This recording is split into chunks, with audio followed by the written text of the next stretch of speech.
So hello, what's up mga J-Vlog? Welcome ulit sa panibagong video, and for today's video, ayan, i-full review naman natin yung isang mabentang smartphone nung year 2019, flagship smartphone ni Samsung, which is si Samsung Galaxy S10 Plus. Maganda pa kaya ito ngayon 2024? Tara mga J-Vlog, check natin.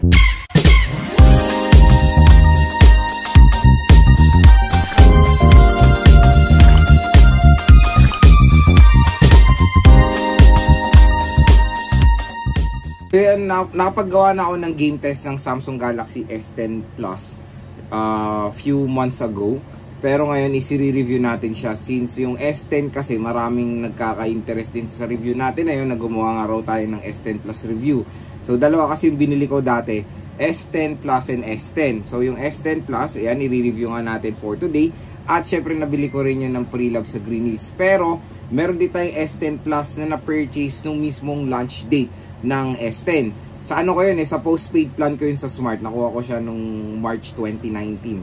Very expensive ang S10 Plus before. So 56,000 pesos for the 8GB 128. And yun nga, itong variant din natin is 8GB 128. Makakabili na kayo ng affordable na S10 Plus ngayon na pre-love sa Green Hills. Ang presyo niya nasa 8,000 pesos na lang. So very affordable, 8,000 to 9,000 pesos. Pre-love na S10 Plus, and quick reminder lang na hanggang Android, ano lang siya, Android 12. So ito yung S10 ko. Ito, ginagamit ko to as a secondary smartphone. Yan siya, S10.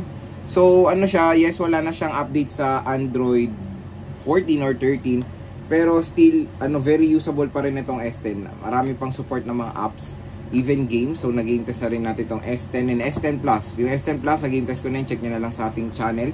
And still all goods pa rin ang performance sa gaming. Kayang-kaya niya pa rin makipagsabayan sa mga entry-level smartphone na kapresyo niya today, no, which is 8,000 to 9,000 pesos. Still a powerful smartphone. Yun nga, wala na siyang OS update, pero meron pa rin namang minsan, yun nga, nasa 2023 yung security patch nito. So ewan ko kung magsi-security patch pa si Samsung dyan, pero yun, wala na siyang update, pero still marami pa namang support na application, and okay pa naman yung S10 and S10 Plus. Pero syempre stay tuned, gagawa rin tayo ng review dito sa isang top of the line na Samsung before, the S10 5G. Ito, S10 5G na na-purchase din natin sa GH. Ito, napakalaki ng screen nito. So stay tuned lang, i-review natin to, full review. Pero yun nga, S10 muna ang ating focus. Titingnan natin din sa ating review kung maganda pa ba ang S10 Plus ngayon. So saan pa ba tayo bibili ng mga legit na Samsung smartphone na very affordable lang na pre-love and of course brand new? Dila sa mga nire-recommend kong shop, unang-una sa CMB Gadgets kay Ate Mayet, the ZMB Cellphone Accessories kay Ate Annette, and of course Maling Gadget Shop. Yung mga Facebook pages sila nasa description box. I-check nyo na lang yan, mag-PM na lang po kayo dyan kung anong napusuan yung mga shop dyan sa tatlong ni-recommend ko. So ito yung Samsung Galaxy S10 Plus na nabili natin sa Green Hills. Ayan yung kanyang condition.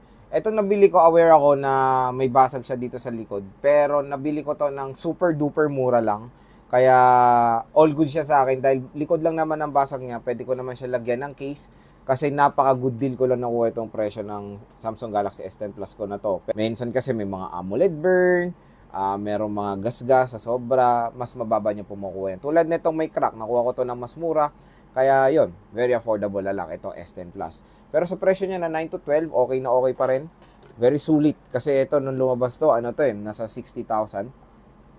Pero kung tatanungin, Lods, okay pa ba ang S10 Plus ngayon kung bibili ako?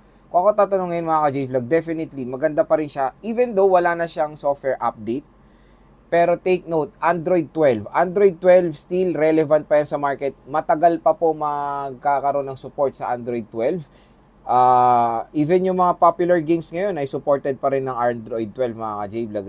Nakapaglaro tayo dito. Pero nakakatuwa na 5 years na support. Pero nakakatuwa, nagsimula to sa Android 9. 10, 11, 12, 3 years software support before. Pero ngayon sa S24 series hanggang 7 years ng support ni Samsung. Napakalupit. Pero nakakatuwa naman na hanggang Android 12 ito si S10 Plus, which is okay pa rin naman gamitin hanggang ngayon 2024. Kaya kung naghanap pa ng isang napaka-solid na smartphone ngayong 2024, maganda rin consider si S10 Plus dahil very affordable lang nga lang siya. Pero kahit na affordable siya, syempre hindi mawawala yung bakas ng pagiging flagship nitong smartphone na to. So curved display with dual camera sa harap. Ito yung nauuso dati, yung parang mata na ganyan sa mga screen. And meron pa nga dati mga And meron pa nga mga special wallpaper para dyan sa punch hole ni Samsung. So ito yung first ever sa S-series si Samsung na full screen display. S9 na malaki pa yung bezel nun, or yung malaki pa yung bezel nun, dito talaga minaximize na nila.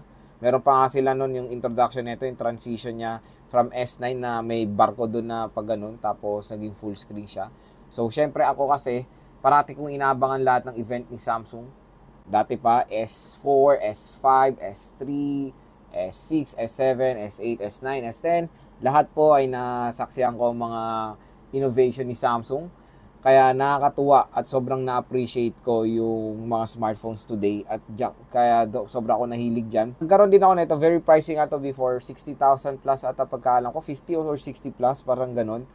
Pero yung very expensive ko to binili before. Hindi na to yung unit ko kasi sa Green Hills to galing. At gusto ko lang siyang balikan at i-review ulit dito sa ating channel. Kaya nag-purchase ulit ako ng S10 Plus. Ayan. So, ito rin yung color ng kung mapapanood nyo to sa channel ko, may ganito akong S10 Plus na ni-review before. Ito rin yung color. So, yan nga, yung binili natin may basag dito, pero bumili ako ng case para ma-protectionan siya. Ako kasi maingat ako sa smartphone eh. So, meron tayong triple camera setup sa S10 Plus.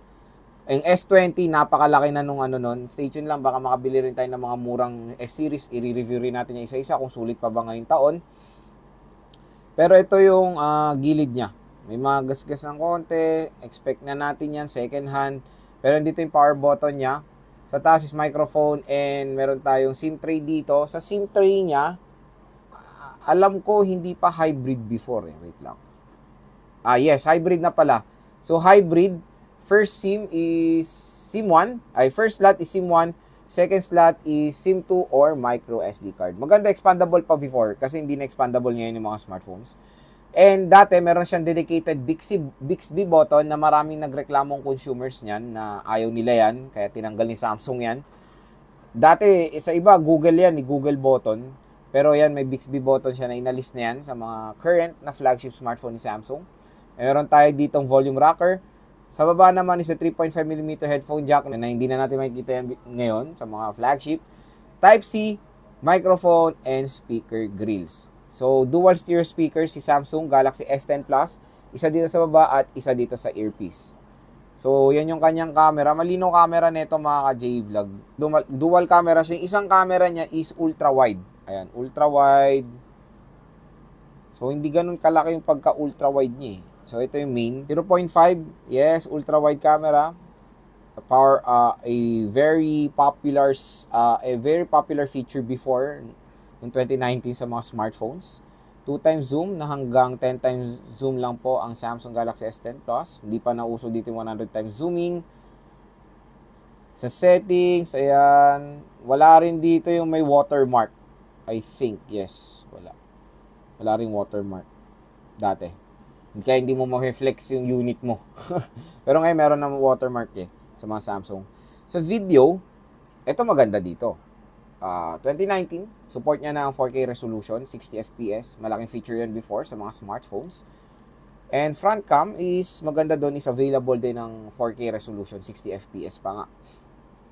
Meron siyang super steady. Perfect to for content perfect to sa mga nagvo-vlog habang naglalakad. Ayan, okay na okay yan para maging steady yung inyong video. Sa ultra-wide, hindi niya support ang 4K video recording. Pero 30 FPS support, 60 hindi. Meron tayong portrait at pwede niyong gawin sa camera ng Samsung. Meron tayong Pro mode, single take, night mode, food, panorama, slow-mo, slow motion, hyperlapse, and portrait. Ako kasi mga J-Vlog, hindi pa ako nagva-vlog talaga. Ang daily driver ko na smartphone is S-series talaga ni Samsung and Note. Parati ako bumibili niyan tuwing release date. S7 Edge, Note 8, Note 9, S9, S10, S20, And nahilig lang ako sa iPhone bumalik ako sa iPhone nung nag-iPhone XS na. Kasi nag-stop ako mag-iPhone nung iPhone 6 kasi hindi ko nagustuhan yung iPhone before, lalo na sa camera. Pero nung na-try ko yung XS Max, nag-iba na yung paningin ko sa iPhone, nabalik loob ako sa iPhone at hanggang ngayon sobra ako natutuwa sa camera ng iPhone compared sa Samsung based sa aking experience, mas maganda talaga ang camera ng iPhone compared sa Samsung. So, ayan. Pakita ko sa inyo yung software niya. So, sa software, kung makikita nyo, hanggang Android 12 lang siya with One UI version 4.1. Sa battery information, ang battery capacity ng S10 Plus is 4,100 mAh battery. And expect nyo, pag bibili rin kayo nito, yung iba talaga units nito, syempre, degraded na yung battery niya. Mabilis na siya malubat. Pero, depende rin sa paggamit eh. Meron kasing feature si Samsung sa battery na pinag-aaralan niya yung yung pattern ng paggamit ng smartphone. So, meron tayo dito sa battery. Ayan. Sana ba yun? Ayan, sa battery settings. So, meron tayo adaptive battery, extend battery life based on your phone usage. Napakalaking tulong yan mga ka-J-Vlog, to be honest. Kasi nung una tong sinet-up ko ngayon, nung una ko tong sinet-up, mabilis siya malobat. Pero while parati ko siyang ginagamit ng matagal na magto 2 weeks na sa akin tong smartphone na to, napapansin ko na medyo matagal na siyang malobat. So yun, pinag-aaralan niya kasi yung paggamit mo, yung pattern ng paggamit mo para makasave ng battery. Magandang feature yan of course ng Samsung. Hindi lang sa Samsung yan, pati sa iPhone meron yan. Kung gusto nyong patasin or extend yung lifespan ng battery nyo, pwede nyo lamang i-limit yung charging niya sa 85%. Pero ako hindi na, since matagal naman yung battery nito, okay na yan sa akin na 100%. Enhanced processing, get faster data processing for all apps except games, uses more battery. So, yun, in-off natin yan para makasave tayo ng battery. Meron tayong background usage limits para i-sleep yung mga unwanted apps or para may sleep yung mga unwanted apps. So, syempre, ang the best dito sa Samsung Galaxy S10 Plus is yung kanyang display. Ayan, di ba? Full screen display, itong si S10 Plus. So, yun, makakuha na lang kayo nito ng very affordable sa Green Hills ngayon 2024. Ang maganda kasi sa S10 Plus mga ka-J-Vlog is yung overall specs pa rin niya. Kumbaga itong smartphone nga na to ay flagship ng year 2019. So 5 taon na siya. Pero nakakatuwa kasi na maraming specs itong smartphone na to na naging future proof, which is maganda pa rin yung specs niya kahit nasa ganitong presyo. Kumbaga meron pa minsan na upgraded pang specs nito. Diba? For example na dyan yung overall display. Curved display ang S10 Plus. Na marang mataas sa resolution ng display. Dynamic AMOLED yan. So mas mataas sa Super AMOLED and AMOLED display. So kung i-compare mo siya sa mga entry-level smartphone na merong AMOLED, syempre mas maganda yung display na makikita natin sa S10 Plus. Dynamic yan. And of course, mas mataas yung resolution niya, Quad HD Plus. So mas mataas siya sa Full HD Plus 1080p mga ka-J-Vlog. Dahil yun nga 1080 ang 1080p, ang Quad HD Plus is 1400 resolution yan. So mas mataas nga, mas maganda. So expect nyo when it comes sa viewing experience sa S10 Plus is sobrang ganda. Even dito sa S10 ko, dito ako nanonood ng mga Netflix kasi super ganda ng display, overall display na itong S10 or S10 Plus compare sa mga entry level smartphone ngayon. So ang S10 Plus is yung top of the line na lumabas dito sa Philippines. Pero meron nga tayong 5G version. Lumabas din naman to sa Philippines pero lang to sa mga postpaid plan. Kasi ito po yung first ever 5G smartphone ni Samsung. Ang S10 5G. So, very expensive yung S10 5G dati. Nasa 90 plus yan.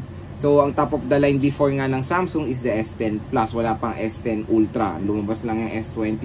Yung Ultra series sa S20. Sa S20 series. Doon na nila pinago rin yung pangalan. Sinabay na nila sa year, kumbaga. Ang maganda rin sa S10 Plus, yung chipset. Flagship chipset yan before, yung Exynos chipset. At still, nakapaglaro ako dito ng mga popular games ngayon or modern games ay playable pa rin sa S10 Plus. Pero since 5 years na tong smartphone na to, expect nyo yung battery pag bibili kayo pre-love, ay nag-degrade na yung battery neto. Kaya expect nyo na pag naglalaro kayo dito is tatagal lang siya ng few hours. Same din dito sa S10, mabilis na rin silang malobat since nade-degrade naman talaga ang battery. 5 taon na yan, ano pa ba expect nyo, di ba? Hindi na yan yung same performance na nabili nyo ng brand new na merong magandang solid na battery. 5 taon na yan. Same sa iPhone, na degrade naman lahat ng battery. Kaya expect nyo yan na pagbibili kayo ng mga pre-love units is mas mabilis sila malobat compare sa mga brand new, of course. Pero meron naman ding way to check yung battery ng mga Samsung sa Samsung members. So download nyo yung Samsung members, login kayo. Makikita nyo doon yung overall status ng battery ng smartphone nyo. Kung healthy pa ba or ano na siya, kung need to replace na ba. And syempre, the way to check naman sa Samsung, yung asterisk number sign, 0 asterisk number sign. So yun din yung way to check yung sa Samsung. Syempre, since flagship to, meron tong IP68 water and dust resistant. Pero ito hindi ko na advisable ilubog when it comes sa mga second hand units. Kasi syempre, merong time na na-expired kasi yung glue ng likod ng mga Samsung. Marami na ako nasaksihan na ganyan na nabubuksan yung likod. Pero hindi siya inopen. Natatanggal lang yung dikit kasi na-experience ko na yun sa Note. Na-experience ko na yun sa Note 10 Plus ko nung bumili ako ng pre-love last time. Tapos ilang months lang parang nawala yung dikit niya. Pero pinadikit ko na rin. So hindi na siya advisable ilubog kahit na water resistant siya. So yan, itong mga to, itong S10 Plus na to is pre-love nga. Hindi ko na siya ina-advise sa malublog sa tubig ng ganong katagal kasi baka na-expired na rin yung glue niya. So may mga ganong kasing scenario. Ang maganda rin sa S10 Plus is of course yung kanyang speakers ay powered ng Dolby Atmos. Siyempre mas malaki yung screen ng S10 Plus sa S10. Kaya ito rin yung yung mabentang unit before yung S10 Plus kasi ang laki ng display niya, napakaganda. So siyempre ang advantage ng S10 Plus sa S10 is yung kanyang battery. Mas malaki battery nito, 4,100 mAh battery capacity with fast charging rate. At kung gagamitin nyo ngayon itong S10 Plus, yes mga ka-J-Vlog, maganda pa rin siyang gamitin. Pero expect nyo yung battery na lang talaga. Magiging kalaban nyo, same din naman yan sa mga iPhone sa pre-love. So yun mga ka-J-Vlog ang ating review dito sa S10 Plus ngayon 2024. So yun nga, nung lumabas ng year 2019 is very expensive siya. At ito yung kauna-unang smartphone ni Samsung na nag-all-in sila sa full screen display. Kung i-compare mo siya sa S9 Plus na ang laki ng mga bezel, yun pa, may commercial sila na may barkong gumaganon na habang dumadaan yung barko, nag-full screen siya. So yung S10 Plus is dual camera, tapos sa S10 is single camera. Uso pa dati yung dual camera sa front na ngayon is inaalis naman na ng mga smartphone brands. And uso rin dati na nandito yung punch hole sa sobrang gilid, pero karamihan na ngayon ng punch hole nasa gitna, which is yun naman talaga yung proper placement. Kung ako tatanungin, even though wala na siyang update sa latest software, is okay pa siya gamitin mga ka-J-Vlog. Huwag kayo, lumabas to Android 9, so na software update siya ng 3 years, which is okay na okay yan, di ba? Pero ngayon si Samsung pinapromise niya na mas matagal ang software update. I think 5 years na ata promise nila, 5 to 7 years, hindi ko sure. Pero ganun katagal ng software update ni Samsung. Pero yun, when it comes dito, Android 12 is still usable. Kaya sa presyo niya na 8,000 pesos, definitely marami magsasabi hindi na siya sulit. Sabihin nila marami ng Android smartphone na mas magaganda specs kaysa sa S10 Plus, which is totoo naman. Yung iba kasi ang habol, hindi lang kasi overall specs Ang habol kasi nung iba is yung proper software optimization. Meron kasing ganyan na malakas yung chipset pero hindi maganda yung software optimization. Nagkakos yan ng mga lag or mga stuttering, di ba? Pero when it comes sa One UI kasi, maganda kasi yung One UI. So very stable din naman yung One UI ni Samsung. At when it comes sa camera integration din, maganda yung camera overall ng S10 Plus ngayon 2024. Hindi kasi ibang habol yung very secured na Knox ng Samsung, yung Samsung Knox. So for me, kaya ako nagsa-Samsung device kahit na luma, is gusto ko yung Samsung Knox. Very secure yan at to store my files. Very trusted kasi ang Samsung Knox mga ka-J-Vlog. Tulad nga, nabasa ko kasi yun sa comment section, may nagsasabi nga na mas marami pang better na Android. Yes, marami naman na talagang mas better Android dito, even 5G pa na Android. Pero kasi kung tatanawin nyo dati yung presyo neto, isang flagship smartphone na pinapangarap lang before ng mga ibang consumers na bilhin, pero hindi nila mabili kasi sobrang mahal. Na ngayon, sobrang mura na lang, 8 to 9,000 pesos, makakuha na kayo ng S10 Plus. Is for me, okay pa siya gamitin ngayon 2024. Pero yun nga, tulad ng sinabi ko, expect nyo lang when it comes sa battery, sobrang layo na ng battery nito compare sa mga battery ng mga entry-level smartphone ngayon na sobrang halimaw na. Tulad ako, bumili ako ng S10 and S10 Plus. Ito nga, ginagamit ko, which is, sa akin, is okay pa siya gamitin mga J-Vlog. Depende na lang talaga sa presyo na makukuha nyo ang smartphone. Pero sa 8,000 pesos, tulad nga sinabi ko, ay pwede pa naman ma-recommend ang S10 Plus ngayon 2024. At okay na okay yan for gaming, may enjoy nyo yun for gaming. At syempre yung napakagandang display ng S10 Plus ay may enjoy nyo. So yun nga, tulad ng sinabi ko, check nyo na po yung mga links ng mga shop na nire-recommend ko. Sabihin nyo lang na napanood nyo dito sa vlog, automatic yan, 500 pesos cash discount. Don't worry, available naman ng S10, S10 Plus, and S10 5G sa mga shop na yan.